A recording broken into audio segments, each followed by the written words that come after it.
everyone, myself Komal and I'm here to explain you about extraocular muscles. So everyone knows extraocular muscles. What is this? We have the two types of muscles in our eye. And before beginning this session, I want to tell you about my online sessions also. Those are the paid ones. If you want the session by yourself, अगर आप चाहते हो कि आप अपने हिसाब से पढ़ो या आप कोई सेशंस ऐसे लेना चाहते हो जो आपको लेने हैं और आपको उसके बारे में समझना ज़रूरी है, तो आप मुझे कांटेक्ट कर सकते हो on my mail ID that is being described in the description column. So starting with this, what we need to understand in this extraocular muscle. सबसे पहले तो क्या होता है, क्या क्या मसल्स हैं, उनके क्या क्या ओरिजिनेशन है, लोकेशन है, इंसर्शन है. Obliques muscle, recti muscle, we all know about these extraocular muscles. Blood supply कैसे मिलता है, actions, movement of extraocular muscle, and what are their nerve supplies also. So these things are comes under the extraocular muscle. So about extraocular muscles, what are the extraocular muscles? Ocular muscles means आई से related muscles. ठीक है, आई में जो muscles हैं आपकी वो सारी आपके एक्स्ट्राओकुलर मसल्स में आती हैं. उसके अलावा ये मसल्स करती क्या हैं? These muscles just control your eye movement. These just control your eye movement मतलब आप ऊपर कर रहे हो आँख को, आप नीचे कर रहे हो, आप रोटेट कर रहे हो अपने आई बॉल को, तो वो आप कैसे कर पा रहे हो?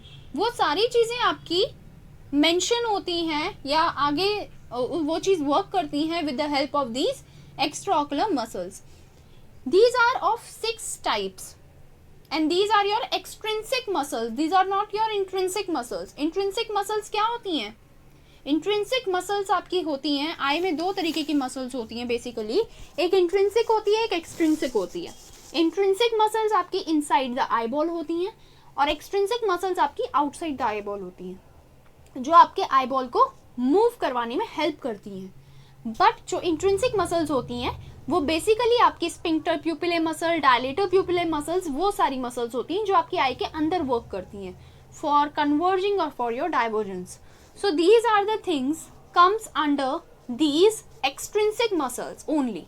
The recti muscles, the oblique muscles. Recti muscles में 4 टाइप्स की रेक्टाई मसल्स होती हैं. First one is superior recti, second one is lateral recti, inferior recti, medial recti. So superior recti is 7.7 mm length, lateral recti is 6.9 mm, inferior recti is 6.5 mm, medial recti is 5.5 mm. इसको आप याद कैसे कर सकते हो? Slim, SLIM, superior, lateral, inferior, medial. Measurements बस याद कर लो. Basically 7.7 is your increased measurement ना by from all these 3, so these 4, so 7.7 is the larger one, 6.9 is the lower one, 6.5 and 5.5. like this you can learn these measurements or these length of these recti muscle. Oblique muscles are of 2 types, superior oblique and inferior oblique. Superior oblique is your largest muscle and inferior oblique is your shortest muscle. 4 recti muscles have the common origin, location and insertion. What does this mean? Origination means कि कहाँ से वो आ रही हैं. Location, it means कहाँ पे वो exist कर रही हैं. Insertion, where they are inserting themselves for the movement of eyeball. वो कहाँ पे अपने आप को insert कर रही हैं for the movement of eyeball. So origin क्या है? Originate from the common annular tendon of Zinn. Common annular tendon of Zinn, it's a markable place where all the recti muscles originated. Location, situated around the optic foramen at the apex of orbit. It means orbit के apex पे ये अपने आप को situate करती हैं optic foramen के आसपास. Insertion, ये इंसर्ट होती है into the sclera by flat tendon at various distance from the limbus. Inserted into the sclera, सारी की सारी रेक्टाई मसल आपकी स्क्लेरा में इंसर्ट होती हैं एक टेंडनस फॉर्म में, फ्लैट टेंडन के फॉर्म में at various distance from limbus. वो टेंडन काफ़ी अलग अलग डिस्टेंस पे प्रेजेंट रहता है लिम्बस से, ताकि वो आराम से आई बॉल को मूव करवा सके। नर्व सप्लाई, रेक्टाइल मसल्स की नर्व सप्लाई क्या होती है? सारी मसल्स की आप नर्व सप्लाई याद कर सकते हो by learning a simple chemical formula, two simple chemical formula. One was LR6 and another is SO4. LR6 is lateral rectus muscle. Sixth cranial nerve will give the supply of nerve to them, to the lateral rectus muscle only. SO4, superior oblique muscles get the nerve supply from fourth cranial nerve. And what are those? Lateral recti आपकी एब्ड्यूसिन nerve करती है और SO4 आपकी trochlear nerve करती है। बस ये दो नर्व्स आपको याद रखनी है।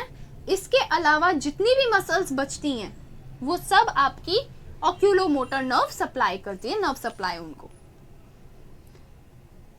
Oblique muscles, superior oblique is originated from the floor of the orbit. अब देखो, जो आपने ऑप्टिक फोरामेन देखा वहां पे around the optic foramen, situated around the optic foramen at the apex of orbit, इसका ओरिजिनेशन जो होता है वो फ्लोर ऑफ ऑर्बिट से होता है। ठीक है, inserted on the sclera posterior to the equator in the area coinciding to the macular region. ये इंसर्ट कहाँ होती है? On the sclera posterior to the equator, जो आपका इक्वेटर है उससे posteriorly, in the area coinciding the macular region, उस एरिया में इंसर्ट होती हैं जिस एरिया में आपका मैक्यूलर रीजन आता है। इंफीरियर ओब्लिक ओरिजिनेशन कहाँ से होता है? Apex of orbit turns around trochlea, जो आपकी नर्व सप्लाई जहां से आपको मिल रही है वहां से ये टर्न हो जाती है इंफीरियर ऑब्लिक, और अराइज कहाँ से होती हैं? एपेक्स ऑफ ऑर्बिट से। इंसर्ट होती हैं ऊपर और बाहर की तरफ स्क्लेरा के पार्ट में, बिहाइंड द इक्वेटर, इक्वेटर से पीछे। ठीक है, ब्लड सप्लाई इनको कहाँ से मिलता है? देखो, ब्लड सप्लाई बहुत ज़्यादा इंपॉर्टेंट चीज़ है। ब्लड सप्लाई आपको मैक्यूलर आर्टरीज से मिलता है, जो कि दो तरीके की होती है, मीडियल और लेटरल। मीडियल आर्टरी आपको सप्लाई करती है medial rectus, inferior oblique. Inferior muscles को तो करती है, साथ में सिर्फ मीडियल को करती है, तो मीडियल आर्टरी ही मीडियल को करेगी, इतना आप याद रख सकते हो। Medial rectus also receives a branch from lacrimal artery. Medial rectus receives a branch from lacrimal artery. It means they get a branch for blood supply from lacrimal artery also. Inferior rectus and inferior oblique receives a branch from infraorbital artery. Inferior rectus और inferior oblique कहाँ से मिलती है उनको branch for the blood supply? Infraorbital artery. Lateral artery is also there, and lateral artery supplies to superior oblique, superior rectus, lateral rectus, levator muscles. These things you have to understand.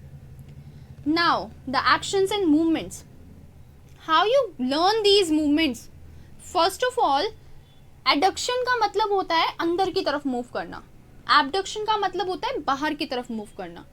So medial का मतलब तो यही होता है, medial हम सबको पता है medial portion हमारा क्या है, anatomical जो structure है हमारा, उसमें से medial portion हमारा अंदर की तरफ आता है। तो हमारा जो प्राइमरी फंक्शन होता है मीडियल रेक्टस का, मीडियल रेक्टस और लेटरल रेक्टस का कोई सेकेंडरी और टर्शरी एक्शन नहीं होता, क्योंकि these are the inside and outside muscles. तो इनका सिर्फ अंदर आने का और एक का बाहर जाने का काम होता है। बाहर जाने का किसका होता है? लेटरल रेक्टस का। अंदर आने का किसका काम होता है? मीडियल रेक्टस का। सुपीरियर रेक्टस, पहले तो रेक्टस मसल्स की बात करें तो रेक्टस मसल्स आपको रेक्टस मसल याद होगी तो आपको ओब्लिक मसल अपने आप याद हो जाएगी। रेक्टस मसल्स आपकी ऑब्वियसली सुपीरियर है तो ऊपर जा रही है, ठीक है, फर्स्ट प्राइमरी एक्शन, और सुपीरियर है तो अंदर की तरफ आएगी, secondary action. Tertiary is adduction, अंदर की तरफ आ रही है ना तो ऐड कर रही है, तो that is adduction. Inferior rectus नीचे की तरफ है, बाहर की तरफ है, और एबडक्शन बाहर की तरफ जा रही है। सुपीरियर ओब्लिक मसल्स का वर्कअप आप ऐसे याद रख सकते हो कि O for oblique and O for opposite. So पहला उसका काम क्या होता है? प्राइमरी ओब्लिक का, जो उसका सेकेंडरी होता है वो उसका प्राइमरी होता है। Intorsion, extorsion for inferior oblique. Secondary is depression and elevation, opposite one. Okay, whatever is the primary function for rectus muscles, it is the secondary function for oblique muscles. Then abduction, and abduction is the common thing because both are having adduction in the rectus muscles. These are your actions and movements. Hope you all understand about this session. This is a very small session, and if you have any kind of doubt you can ask me on my comment section, as well as अगर आपको कोई चीज़ नहीं समझ में आई हो या आपको ऐसा लग रहा है कि आपको सेशंस लेने हैं किसी टॉपिक के ऊपर, तो आप मुझे कांटेक्ट कर सकते हो on my official mail ID, that is ophthalmologydiscussion@gmail.com. Hope आप सबको समझ आया हो. ऑल्दो हमारा एकेडमी ऑलमोस्ट वर्किंग में है, वर्किंग प्रोसेस में है, तो it is having a heighted portion also, like everyone is involving with us. So if you want any sessions, you can on a very minimal amount of charges, 100 rupees per session. So if you require that thing, then you can. Thank you so much for giving me that kind of suspicious time of yours. Thank you.